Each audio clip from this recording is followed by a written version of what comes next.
Hello everyone, मैं अनीता। आप देख रहे हैं एलपी केमिस्ट्री पीजीटी। तो हम लोग पढ़ रहे हैं कार्बोहाइड्रेट में इसके काफ़ी चीज़ें पढ़ चुके हैं। पिछले लेक्चर में पढ़े थे फिजिकल प्रॉपर्टीज ऑफ फ्रक्टोज। इसमें पढ़ेंगे chemical properties of fructose. Video start करने से पहले एक रिक्वेस्ट है कि जो न्यू लोग आज ये वीडियो देख रहे हैं तो चैनल को सब्सक्राइब ज़रूर करें और लाइक और शेयर भी करें। ठीक, आप खुद और अपने फ्रेंड से भी बोलें, वहाँ शेयर करें। ठीक, ज़्यादा बातें ना करते हुए स्टार्ट करते हैं।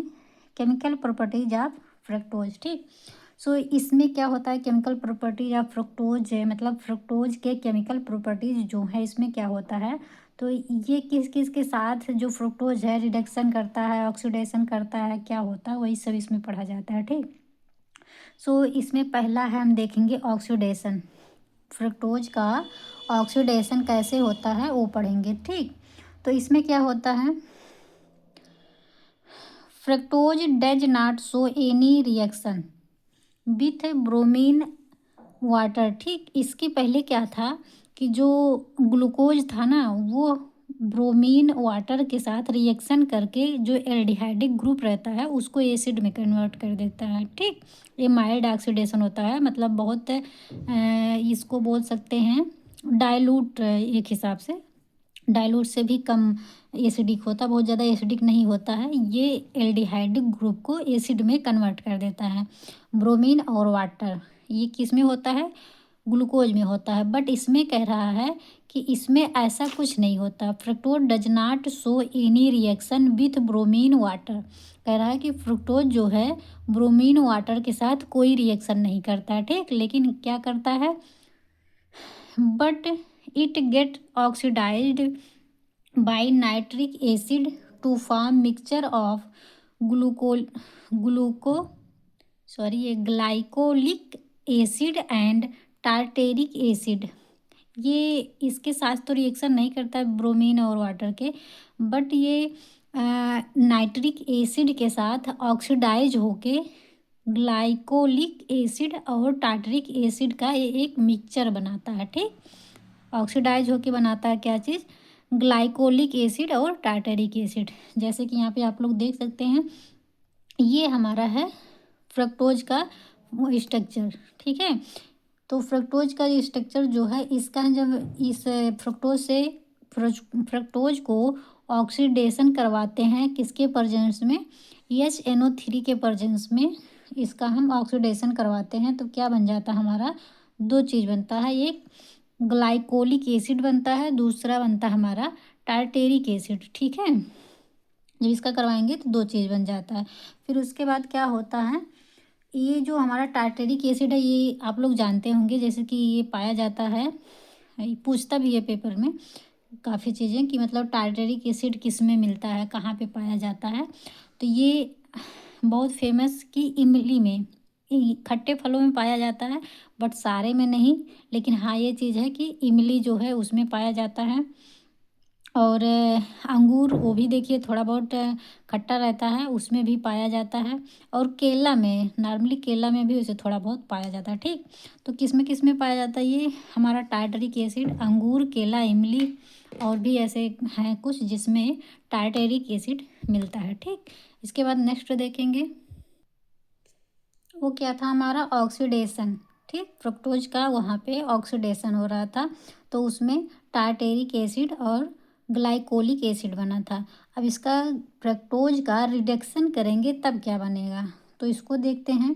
Reduction of fructose give to epimeric hexahydric alcohol which have a symmetric number second. ठीक, ये कह रहा है जब फ्रुक्टोज का रिडक्शन होता है तो वो एसिमेट्रिक पहले तो स्ट्रक्चर बनाता है, और जो एसिमेट्रिक रहता, मतलब कि जब वो रिडक्शन करता है फ्रक्टोज तब वो हेक्साहाइड्रिक एल्कोहल बनाता है। बट उसमें क्या होता है, जो सेकंड नंबर का कार्बन होता है वो एपीमेरिक एसिमेट्रिक एसिमेट्रिक कार्बन होता है। ठीक, ईपीमर जो रहता है वहाँ पे ये सिमेट्रिक कार्बन जो भी ग्रुप रहेंगे, यहाँ पे तो अभी हाइड्रोक्सिल ग्रुप है, जैसे कि ये जो OH ग्रुप है इसे हम हाइड्रोक्सिल बोलते हैं, ठीक। तो ये एसिमेट्रिक का मतलब पहले समझ लीजिए, ये सिमेट्रिक का मतलब क्या होता है कि समान, जो समान ना हो, मतलब जो सेम ना हो, उसे हम बोलते हैं एसिमेट्रिक। सिमेट्रिक क्या होता है, जो समान हो, एक ही जैसा दिखने वाला, उसे हम बोलेंगे सिमेट्रिक, ठीक। क्या है कि जो एक जैसा समान दिखता है, एक ही समान हो, सेम एज इट इज, उसे बोलते हैं सिमेट्रिक। बट यहाँ पे क्या बोल रहा है, एसिमेट्रिक, तो उसी के अपोजिट हो जाएगा। तो ये हो जाएगा कि वो डिफरेंट रहेंगे, सेम नहीं रहेंगे, ठीक। तो ये बोल रहा है वही चीज़ बनाता है, मतलब एपीमेरिक एल्कोहल्स बनते हैं जो कि विच हैव ये सिमेट्रिक नंबर सेकेंड, मतलब कि वो एपीमेरिक हेक्साहाइड्रिक एल्कोहल बनाता है जो कि एसिमेट्रिक नंबर सेकेंड कार्बन पे होता है। यहाँ पे सेकेंड कार्बन भी लिख लीजिए, ज़्यादा सही रहेगा,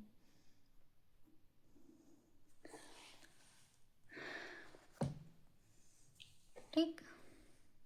ये हमारा बना सेकेंड, इस ये सिमेट्रिक नंबर सेकेंड कार्बन, जैसे कि यहाँ पे देख सकते हैं। तो पहले इसको देखते हैं।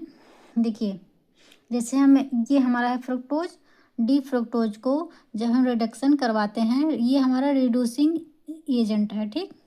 रिड्यूसिंग एजेंट जो होते हैं वो कोई भी जो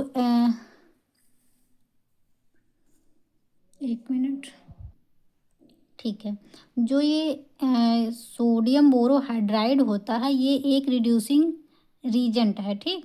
ये कहीं पे भी, यही फ्रक्टोज में, ग्लूकोज में ही नहीं, ये कहीं पे भी यदि यूज हुआ है, वहाँ पे यदि CHO और कीटोन ग्रुप CO ग्रुप, जैसे कि ये चीज़ है, ये इतना देखिए, इधर भी बॉन्ड है, इधर भी बॉन्ड है, ये दोनों डिफरेंट ग्रुप लगे हैं और ये बीच में है, तो इसे कीटोन बोलते हैं, आप लोग जानते ही होंगे। और इस तरह का, और जो CHO एल्डिहाइडिक ग्रुप रहता है, कहीं पे भी प्रेजेंट रहेगा, तो ये जो NaBH4 है ना, उसको एल्कोहल में चेंज कर देता है, ठीक है। जो कीटोन और एल्डिहाइड रहते हैं, NaBH4 उसे एल्कोहल में रिड्यूस कर देता है, ठीक। तो यहाँ पे हम रिड्यूसिंग पढ़ रहे हैं, रिडक्शन किसका पढ़ रहे हैं, फ्रक्टोज का। तो इसका देखेंगे, जब ये फ्रक्टोज लिया है और हम ले लिए हैं NaBH4, ठीक। तो ये हमारा रिड्यूसिंग रीजेंट है। तो यहाँ पे जब यह आएगा, रिएक्शन करेगा, तो ये CO ग्रुप को OH में चेंज कर देगा, जैसे कि यहाँ पे कर दिया है, ठीक। तो यहाँ पे देखिए, ये दो बनता नहीं है, लेकिन इस वजह से बन जाता है क्योंकि एक OH इधर बन जाता है। और बनता कैसे है, थोड़ा सा बता देते हैं डिटेल में।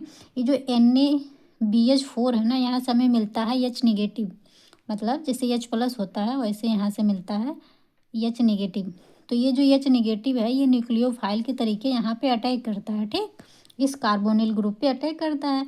तो ये जो डबल बॉन्ड है, ये ब्रेक होके इस तरह से यहाँ पे आ जाता है O निगेटिव। तो ये जो O निगेटिव आता है, तो यहाँ से H+ लेके यहाँ पे OH हो जाता है, ठीक। समझ आया। यहाँ से H निगेटिव आया, इस कार्बन पे इस तरह से अटैक किया, ये डबल बॉन्ड यहाँ से टूटा, यहाँ आ गया निगेटिव चार्ज, ठीक। अब यहाँ पे लग गया है आपका H, और यहाँ पे आ गया निगेटिव, O निगेटिव आ गया। अब यहाँ से H+ यहाँ पे आके जुड़ जाएगा निगेटिव पर। जब निगेटिव पे जुड़ता है तो यहाँ पे O तो है ही, H जुड़ेगा तो OH हो जाएगा, ठीक। तो यहाँ पे OH बन जाएगा। लेकिन ये दोनों बनने का जो एक वो है, क्यों बना है, तो ये जो अटैक किया है ना यहाँ से, तो इसका तो कोई कंफर्म नहीं है कि इधर से ही अटैक करेगा, वो इधर से भी अटैक करेगा और इधर से भी अटैक करेगा। तो इसका कोई वो नहीं है कि केवल ये राइट में ही बने, ये राइट में और लेफ्ट में दोनों तरफ बन सकता है। इस वजह से हम दोनों तरफ बनाए, दोनों तरफ बनाए हैं। तो ये जो इधर बनाए हैं, तो ये जो स्ट्रक्चर रहता है इस तरह, इसके राइट में बनाने की वजह से जो स्ट्रक्चर बना, उस स्ट्रक्चर को बोलते हैं डी ग्लूसीटॉल, ठीक है। ये स्ट्रक्चर हमारा बन गया डी ग्लूसीटॉल। लेकिन जो इसको देखिए, इसमें OH को लेफ्ट किए हैं, फिर जो ये स्ट्रक्चर बना, ये हमारा बन गया डी मैनिटॉल, ठीक है। ये डी मैनिटॉल और ग्लूसीटॉल कैसे हो गया, ये ग्लूसी मतलब ग्लूकोज, ठीक, ग्लूकोज, ये ग्लूकोज की तरीके रहेगा सारा। यहाँ पे जैसे ग्लूकोज में अरेंज रहता है OH, ये ये 3 यहाँ पे 3 लिखा है ना, ये 3 OH और यहाँ का जैसे ग्लूकोज में रहता है सेम वैसे ही अरेंज करेंगे, और ये देखिए जैसे है इसको ऐसे बनाएंगे। ठीक ठीक है, ये फ्रक्टोज से बना है और टॉल मतलब एल्कोहल, तो उसी तरीके से बना है ये ग्लूकोज फ्रक्टोज से, तो इस वजह से इसका नाम हो गया हमारा डी ग्लूसीटोल। और ये जो है यहाँ पे देखिए मैनी लिखा है, मैनी मतलब जो मैनोज होता है, मैनोज से ही ये स्ट्रक्चर बना है, मैनोज से स्ट्रक्चर बना, तो इस वजह से इसको हम मैनीटॉल बोलेंगे। और ये डी वर्ड लगा क्योंकि डी यहाँ का OH राइट में रहेगा, इसी वजह से। ये सब तो पढ़ा ही चुके हैं पहले, ठीक है। तो ये हमारा 2 चीज़ बन गया। जब ये चीज़ याद रखिए, जब हम फ्रक्टोज का रिडक्शन करवाते हैं NaBH4 से, तो 2 मिक्सचर बनता है, कौन सा, डी ग्लूसीटोल एंड डी मैनीटोल बनता है। ठीक, आई होप समझ आया आपको, आप लोग को। नेक्स्ट देखेंगे हमारा क्या है, reaction with Fehling solution and Tollens reagent. इसमें देखिए ये क्या चीज़ है ना, इसको हम लोग एकदम डिटेल में और पूरा लिख के एक एक चीज़ अच्छे से पढ़े हैं। ठीक, तो यहाँ पे रिएक्शन नहीं करवाए हैं, ये ग्लूकोज वाले टॉपिक में, ग्लूकोज में और इसके उसके पहले लेक्चर में होगा, आप लोग देख लीजिएगा, पूरा अच्छे से डिटेल में पढ़ चुके हैं। ठीक, तो लेकिन ये फ्रक्टोज को भी जो ये है फ्रक्टोज को भी रिड्यूस करता है, तो इसमें थोड़ा सा इसको भी लिख लिए हैं। ठीक, बाकी इसको डिटेल में पढ़ चुके हैं। सो इसमें क्या होता है, fructose reduce both Fehling's and Tollens reagent. क्या कह रहा है, जो फ्रक्टोज होता है वो फेलिंग और टॉलेंस को रिड्यूस करता है। ठीक है, फ्रक्टोज फेलिंग और टॉलेंस को रिड्यूस करता है, कैसे, the alkaline reagent rearrange fructose to D glucose and D mannose. क्या कह रहा है, जब एल्केलाइन रीजेंट लेते हैं तो वो जो रीअरेंज होता है फ्रक्टोज, 2 चीज़ बनता है, क्या चीज़, D glucose and D mannose. ठीक है, ग्लूकोज क्या रहता है, जब ग्लूकोज को करवाते हैं रिएक्शन, तो उसमें बनता है, सॉरी ग्लूकोज नहीं, सुक्रोज से बनता है, सुक्रोज से ग्लूकोज और फ्रुक्टोज बनता है। ठीक, बट ये हम लोग पढ़ रहे हैं फेलिंग एंड टॉलेंस। ग्लूकोज में क्या होता है, फेलिंग एंड टॉलेंस, और एक रीजन और है बेनेडिक्ट, वो तीनों ग्लूकोज को रिड्यूस करते हैं। ठीक है, बट इसमें क्या है, इसमें कीटोनिक ग्रुप रहता है, इसमें केवल फेलिंग्स एंड टॉलेंस को ही रिड्यूस कर पाता है, कौन, फ्रक्टोज। ठीक, तो ये है हमारा, कह रहा है, और एल्केलाइन रीजेंट ये ले लेते हैं, तो जो फ्रक्टोज है वो हमारा 2 चीज़ में मैनेज हो जाता है, कैसे, D glucose and D mannose. और उसके बाद विच आर मतलब जो कि है स्ट्रॉन्ग रिड्यूसिंग एजेंट, जो कि एक अगर स्ट्रॉन्ग रिड्यूसिंग एजेंट लेते हैं तो फ्रक्टोज को डी ग्लूकोज और डी मैनोज में अरेंज कर देता है। ठीक, नेक्स्ट देखेंगे, देखिए रिडक्शन विथ फेनिलहाइड्राजीन। फेनिलहाइड्राजीन को भी ग्लूकोज में पढ़े हैं, बट इसमें भी ये फ्रुक्टोज में क्या वर्क है इसका, फेनिलहाइड्राजीन का, वैसे लगभग सेम ही है, थोड़ा बहुत चेंजिंग है, उसको भी देख लेते हैं। इसमें क्या है, the treatment with excess of phenylhydrazines, मतलब इसमें कह रहा है हम फेनिलहाइड्राजीन को एक्सेस में लेके रिएक्शन करवाते हैं। ट्रीटमेंट मतलब व्यवहार इसका क्या करेंगे हम उसके साथ, मतलब या भी ये भी लिख सकते थे कि रिएक्शन विथ एक्सेस ऑफ फेनिलहाइड्राजीन। ठीक, और ट्रीटमेंट लिखे हैं, तो इस बेसिस पे इसको यहाँ पे वही पढ़ा जाएगा कि रिएक्शन करवा रहे हैं। ठीक, तो एक्सेस मतलब 2 या 2 से अधिक जब मोल लेते हैं तो उसे एक्सेस बोलते हैं, मतलब 3 4 5 ऐसे करके मोल अगर ले लेते हैं तो उसे बोलते हैं एक्सेस, मतलब अधिक ले रहे हैं, एक नहीं ले रहे हैं, एक से ज़्यादा ले रहे हैं। ठीक, उसे बोलेंगे एक्सेस। तो ये कह रहा है आप फेनिलहाइड्राजीन, कह रहा है जब हम फेनिलहाइड्राजीन को 1 से अधिक मोल लेके रिएक्शन करवाते हैं किससे, फ्रक्टोज से, तो क्या होता है, fructose first form फेनिलहाइड्राजोन।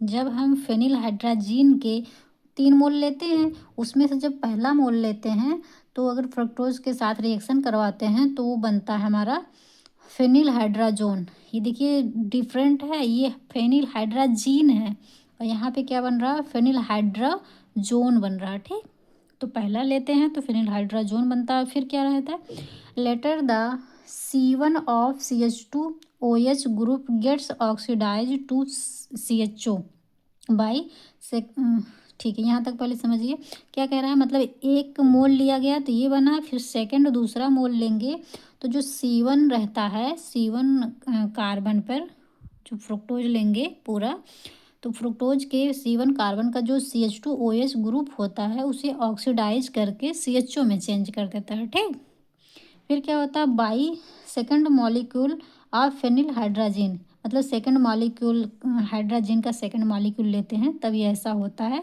C1 carbon पे जो CH2OH रहता है उसे CHO में ऑक्सीडाइज कर देता है। फिर क्या होता है,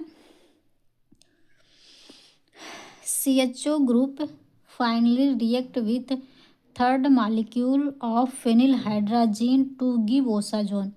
दो तो हम यूज कर लिए, इसमें 3 मॉलिक्यूल लिया जाता है फेनिल हाइड्राजीन का। ठीक है, इसको आप याद रखेंगे क्योंकि ये पेपर में पूछ सकता है। तो ये क्या है, तीसरा जब लेंगे finally react with third molecule, जब थर्ड मॉलिक्यूल लेते हैं फेनिल हाइड्राजीन का तो वो जो फ्रुक्टोज रहता है वो किस में चेंज हो जाता है, गिव ओसाजोन, ओसाजोन में। ये सेम उसमें भी बनता है, ग्लूकोज में भी ओसाजोन बनता है, इसमें भी बन रहा है। ठीक है, तो आप ये चीज़ याद रखिएगा कि ग्लूकोज और फ्रुक्टोज जो है ओसाजोन फार्मेशन करते हैं। ठीक, ये भी आता है, कैसे करता है उसका हम एक बार देख लेते हैं, क्योंकि इसको तो ऐसे डिटेल में ग्लूकोज में पढ़े हैं बट इसमें भी थोड़ा सा देख लेते हैं। देखिए ये चीज़ हमारा फ्रुक्टोज स्ट्रक्चर है, ये फ्रुक्टोज है हमारा, इस पे रिएक्शन होता है। ये हमारा है क्या, फेनिल हाइड्राजीन का फार्मूला ये है। ठीक, तो इससे जब हम रिएक्शन इस पे करवाते हैं तो फर्स्ट बनता है ये हमारा फेनिल हाइड्राजोन। ठीक है, ये हमारा बना फेनिल हाइड्राजोन। फिर हम सेकंड मॉलिक्यूल लेंगे फेनिल हाइड्राजीन का, सेकंड लेंगे तो ये जो पहला कार्बन है यहीं से काउंट किया जाता है, फर्स्ट सेकंड, इसमें 3 है तो इसमें थर्ड फोर्थ फिफ्थ, इतना 5 आ जाएगा, ये हमारा 6वां कार्बन रहता है। ठीक, तो इसमें जो कह रहा है फर्स्ट कार्बन का जो CH2OH है ये चेंज होके CHO में चेंज हो जाता है। ठीक, जैसे कि यहाँ पे आप लोग देख सकते हैं, केवल इसी को चेंज किया, बाकी सब सेम ही रहेगा। फिर हम थर्ड वाला मॉलिक्यूल लेंगे फेनिल हाइड्राजीन का, फिर क्या होता है, ये थर्ड जो रहता है ये बन जाता है ओसाजोन में। ठीक, ये हमारा स्ट्रक्चर फॉर्म हो जाता है, फाइनल स्ट्रक्चर ये इसका, ये है हमारा ओसाजोन। बट ये फ्रक्टोज से बना है, इस वजह से हम इसका नाम डी फ्रक्टोसाजोन भी बोलते हैं। ठीक, उस तरह से हम ओसाजोन बोलेंगे, बट ये फ्रक्टोज से बना है इस वजह से इसे हम डी फ्रक्टोसाजोन भी बोलते हैं। ठीक, आज के लिए इतना ही। सो अगर वीडियो थोड़ा सा भी पसंद आया हो तो लाइक ज़रूर करिएगा प्लीज़, और जो लोग न्यू जुड़े हैं वो सब्सक्राइब ज़रूर करेंगे सपोर्ट करने के लिए। और ये वीडियो आज यहीं फिनिश करते हैं, कार्बोहाइड्रेट में अभी और भी काफ़ी चीज़ें पढ़ना है, तो नेक्स्ट वीडियो में मिलते हैं, तब तक के लिए बाय बाय।